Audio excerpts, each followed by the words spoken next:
ఎన్ని చట్టాలు చేసుకున్నా, రాజ్యాంగాలే తిరగ రాసుకున్నా, ఎన్ని రకాల సెక్షన్స్ తెచ్చినా, ఎన్ని రకాల జీవోలు తెచ్చినా యేసు సువార్తను ఎవ్వడు ఆపలేడు. దేవుని రాజ్య నిర్మాణాన్ని ఎవ్వడు ఆపలేడు. తమిళనాడులో ఆపలేడు, కర్ణాటకలో ఆపలేడు, ఆంధ్రాలో ఆపలేడు, ఎక్కడ ఆపలేడు. ఆపాలనుకున్న వాళ్ళంతా నామరూపాలు లేకుండా నాశనం అయిపోయారు, లేరు.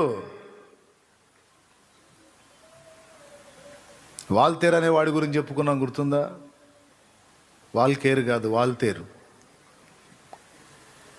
ఈ వాల్తేరు అనేవాడు బైబిల్ అనేది భూమి మీద లేకుండా చేస్తాను అన్నాడు, శపథం చేశాడు. శపథం చేసిన కొన్నాళ్ళకి ఆడు భూమి మీద లేకుండా పోయాడు. ఆడి ఇల్లును తీసుకొని బైబిల్ ప్రింటింగ్